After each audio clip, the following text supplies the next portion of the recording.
Cocaine doesn't kick down the door. It slips in quietly, sits beside you, and tells you it's helping. There are no sirens, no flashing lights, no moment where the world clearly falls apart. Consider this, instead, a bathroom stall, a phone vibrating once a line drawn faster than a thought, and a promise that tonight will be easier, smoother, more manageable. This is how the most profitable illegal drug on earth operates, not through chaos, but through convenience. In cities across Europe, cocaine now moves faster than food delivery, faster than a rideshare, sometimes faster than hesitation itself, and that speed has changed everything. This is not a story about junkies or crime movie villains. This is a story about people who show up to work, people who pay rent, people who tell themselves they're in control. Cocaine no longer lives on the margins. It lives in clubs, offices, hospitals, kitchens, and bedrooms, embedded into the machinery of modern life like a software update no one remembers installing. And while politicians argue, while headlines fade, while users reassure themselves that this is temporary, something much larger is happening underneath. Global supply chains are flooding markets with cheaper, purer product. Criminal networks are enforcing silence with bullets. Brains are being rewired to confuse stimulation with survival. The crisis isn't coming, it's already here, hiding in plain sight, disguised as energy, confidence, productivity, relief.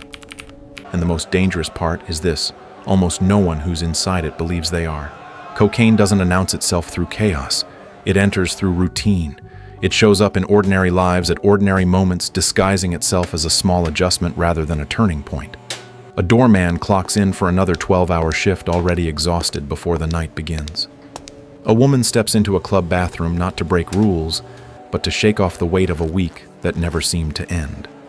A freelancer stares at a glowing screen past midnight, convincing himself that one more push is the difference between falling behind and staying afloat. A gamer chases focus, not escape. A young man scans a crowded room, heart racing, certain he cannot survive the noise without chemical help. These people don't know each other. They don't share backgrounds, ambitions, or identities. What they share is a belief that cocaine is not the problem, but the solution. It's not rebellion, not recklessness. It's management. Management of stress, of fatigue, of social fear, of expectations that never stop rising. Cocaine has shed its old image of decadence and danger and replaced it with something far more seductive: usefulness. It promises clarity in confusion, confidence in doubt, energy when the body says no. And it delivers just long enough to earn trust. That trust is where the real shift happens. The drug stops being an event and becomes a tool. A line before work feels no different than a strong coffee. A bump in the bathroom feels like maintenance, not excess. Slowly, almost imperceptibly, the boundary between choice and necessity begins to blur. Nights start revolving around access. Days are measured by recovery. And still, from the outside, everything looks normal. Jobs are kept. Conversations continue. Smiles hold. This is how cocaine spreads, not by destroying lives all at once, but by integrating itself so smoothly into them that people no longer recognize where they end and the drug begins. Cocaine works because it doesn't fight the brain, it cooperates with it, exploits it, and then quietly rewrites its priorities. The human brain is built around reward, a system designed to keep us alive by reinforcing what feels meaningful. Dopamine isn't pleasure itself. It's the signal that tells the brain this moment matters, that this action should be remembered and repeated. Cocaine hijacks that signal with ruthless efficiency. Instead of waiting for effort, connection, or achievement, it forces dopamine to flood the system all at once, trapping the brain in a state of artificial importance. Colors feel sharper, thoughts feel faster, confidence rises without being earned. For a brief window, the world feels aligned, controllable, almost generous. But the brain is not passive. It adapts. It recalibrates. What once felt extraordinary becomes baseline, then insufficient. The same dose stops delivering the same clarity. The brain, now accustomed to exaggerated signals, begins to dull everything else. Normal rewards, conversation progress, rest lose their weight. This is where the illusion tightens. Users often believe they are chasing pleasure, but what they're really chasing is normalcy, a return to a state that cocaine itself has taken away. The crash isn't just physical exhaustion, it's emotional flattening anxiety, a sudden sense that something essential has gone missing. and the brain remembers the shortcut. It remembers how quickly the discomfort disappeared last time. This isn't a failure of discipline or character. It's biology responding exactly as it was designed to optimizing for a chemical lie. Cocaine doesn't convince the brain to want more. It convinces the brain that more is necessary. And once that association is formed, stopping isn't about resisting temptation. It's about teaching the brain slowly and painfully how to feel meaning again without being forced. Cocaine doesn't trap people the same way, but it always pulls them in the same direction. Researchers and clinicians see the patterns repeat not as stereotypes, but as pathways, different doors that all open onto the same narrowing corridor. Some users arrive through celebration. They tell themselves it's only for weekends, only for parties, only to feel the music longer and the night more intensely. The danger isn't the first line. It's the second, the third, the way time collapses and dosing becomes reactive, not deliberate. Mixed with alcohol, cocaine stops being a stimulant and becomes something far more lethal, a chemical partnership that strains the heart while masking its warning signs. Others use cocaine to smooth social friction. In loud rooms and high-pressure jobs, it turns awkwardness into confidence, silence into conversation. Over time, the line between personality and performance erodes until being on feels impossible without chemical assistance. A third group arrives seeking relief rather than excitement. For people with ADHD, depression, or chronic anxiety, cocaine can feel like clarity, like the noise finally turning down. That temporary calm is seductive, but it trains the brain to outsource regulation, making the underlying condition sharper and more dangerous when the drug fades. Then, there are those chasing output workers, entrepreneurs, caregivers, people whose lives demand endurance more than joy. Cocaine doesn't make them better at what they do. It simply keeps them awake long enough to keep going. Productivity rises as the body quietly accumulates damage, and the line between ambition and dependency disappears. These categories feel separate, but they converge quickly. What begins as choice becomes strategy, then routine, then requirement. The drug stops being about pleasure or relief and starts becoming about avoiding the crash, the silence, the sudden inability to cope without it. This is the turning point most users don't recognize. By the time cocaine feels necessary, the exit is already harder to see. There is no safe profile, no protected mindset, no version of use that remains untouched. There are only different speeds, different rationalizations, and the same gravity pulling everyone toward the same conclusion. Once cocaine becomes integrated into how life functions, it begins to decide how life feels. What looks like a personal habit is in reality the visible tip of an industrial system built for scale. Cocaine didn't become cheaper, stronger, and more available by accident. It evolved to fit a global economy obsessed with speed, efficiency, and margins. A single gram can cost just a few dollars to produce at the source and sell for tens or even hundreds on the street, a profit curve so steep it warps everything around it. That margin finances logistics networks that rival legitimate corporations' routes mapped across oceans, ports, and highways, hiding in plain sight among bananas, coffee, and everyday cargo that moves the world. Containers stack by the millions. Inspections catch a fraction. Purity rises anyway. This is not a failure of enforcement so much as a demonstration of supply overwhelming resistance. As production increases, competition intensifies and the product adapts, cut smarter, moved faster, delivered closer to the user than ever before. Accessibility isn't a side effect, it's the business model. And where the money flows cleanly, control must be enforced brutally.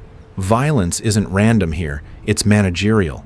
Threats, intimidation, and targeted killings are used to protect routes, silence witnesses, and settle accounts. Cities absorb this pressure quietly until it surfaces in shootings that feel sudden but are anything but. The system thrives on fragmentation, farmers isolated at the source, dock workers pressured at ports, users disconnected from consequences, each piece shielded from the whole. This distance allows the myth to persist that cocaine is a personal choice, a private risk. In truth, every line participates in a supply chain that consumes lives at both ends through toxic labor conditions upstream and fear-driven governance downstream. The flood never stops because the incentives never change. As long as demand is normalized and profit remains extraordinary, the system will keep refining itself, shedding visibility while increasing reach. What begins as a powder in a bathroom is sustained by an architecture of money and force, so vast that by the time it becomes visible, it's already too embedded to remove without shaking the foundations it now quietly supports. Violence enters this story not as chaos, but as maintenance. When a product generates billions and moves invisibly through everyday systems, it requires enforcement that is precise, selective, and terrifyingly efficient. Journalists who trace supply routes don't die by accident. They are silenced. Lawyers representing witnesses aren't collateral damage. They are warnings. The killings are rarely loud or indiscriminate because noise attracts attention. Instead, the message is delivered cleanly, close and personal, designed to travel faster than headlines ever could. This is how a black market economy governs itself, through fear that doesn't need to be repeated often to remain effective. Entire neighborhoods learn the rules without being formally told. Port streets and social circles adjust quietly, understanding which questions not to ask and which lines not to cross. Teenagers are recruited because they are cheap, replaceable, and legally confusing. Explosions and shootings erupt suddenly in cities that appear stable, shocking the public for a moment, before fading back into the background hum of normal life. But these incidents aren't anomalies. They are pressure releases from a system under constant competition. Every seized shipment creates a vacuum. Every vacuum invites retaliation. Cocaine doesn't just move through cities, it reorganizes them, bending behavior through intimidation, long before violence becomes visible. What makes this stage especially dangerous is how far removed it feels from the user. In a bathroom stall, the powder looks clean, detached, consequence-free. The violence feels abstract, distant, like someone else's problem. But the connection is direct. The same efficiency that delivers cocaine quickly also delivers punishment just as fast when profit is threatened. This is the cost of keeping the flow uninterrupted. And by the time the public notices the blood on the street, the system has already absorbed the loss, recalculated the risk, and continued forward, unchanged. The collapse rarely arrives in a single dramatic moment. It settles in quietly the morning after, blending into the morning after that, until exhaustion becomes the default state. The music is gone, the crowd dispersed, and what remains is a body that feels overworked and under-rewarded. Sleep doesn't restore anything. Food tastes flat. Motivation flickers and dies. Long-term cocaine use doesn't erase joy all at once. It lowers the baseline, teaching the brain to expect stimulation before it allows satisfaction. Conversations feel thinner. Hobbies lose gravity. Even rest becomes restless, haunted by the sense that something is missing. Anxiety creeps in without a clear cause, followed by irritability and emotional numbness that users often mistake for stress or burnout. The most dangerous shift happens internally, when people stop asking whether the drug is hurting them and start asking how they'll function without it. Quitting isn't defined by physical pain so much as psychological silence, the sudden absence of the chemical signal that once made everything feel urgent and meaningful. The brain, trained to rely on an artificial shortcut, struggles to remember how to generate motivation on its own. This is where isolation deepens. Friends pull away. Shame fills the gaps. Many users continue not because they want to feel high, but because they're trying to avoid the hollow stretch where nothing feels rewarding at all. By the time the breakdown becomes visible from the outside, it has already been unfolding internally for a long time, unnoticed, rationalized, and quietly endured. Cocaine survives not because it delivers chaos, but because it sells control. More energy when you're tired. More confidence when you doubt yourself. More focus when the world feels overwhelming. At first, it appears to solve problems faster than anything else, and that illusion is powerful enough to silence concern. But control gained this way is borrowed, not owned. Slowly, almost invisibly, the drug begins to dictate the terms when motivation arrives, when calm is allowed, when joy is permitted. What feels like empowerment becomes dependency, disguised as discipline.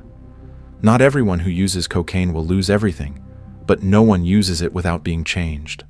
Over time, the brain's ability to feel satisfaction without chemical assistance weakens, and ordinary life starts to feel smaller, flatter, less worth engaging with. This is the legacy cocaine leaves behind, not shattered lives in every case, but diminished ones narrowed by constant compensation. Recovery is not about purity, moderation, or willpower alone. It requires rebuilding connection, relearning patience, and allowing discomfort without escaping it. The most dangerous lie cocaine tells is not that it will make you feel good, but that you can manage it forever. In reality, the longer it remains integrated into daily life, the more quietly it replaces the very systems that once made life feel meaningful. And by the time that loss becomes undeniable, the work of undoing it has already begun. Cocaine doesn't end lives with an explosion. It erodes them with precision, turning energy into dependency and control into illusion. This story isn't about morality or blame. It's about awareness in a system designed to normalize harm. When a substance rewires how we cope, connect, and perform, the cost is no longer personal. It's social. The warning is simple and urgent. What feels manageable today can quietly decide how tomorrow feels. If this investigation changed the way you see the issue, like this video. If you believe this conversation needs to reach others, share it. And if you want more deep investigations that cut past headlines and into real systems, subscribe and stay part of the conversation.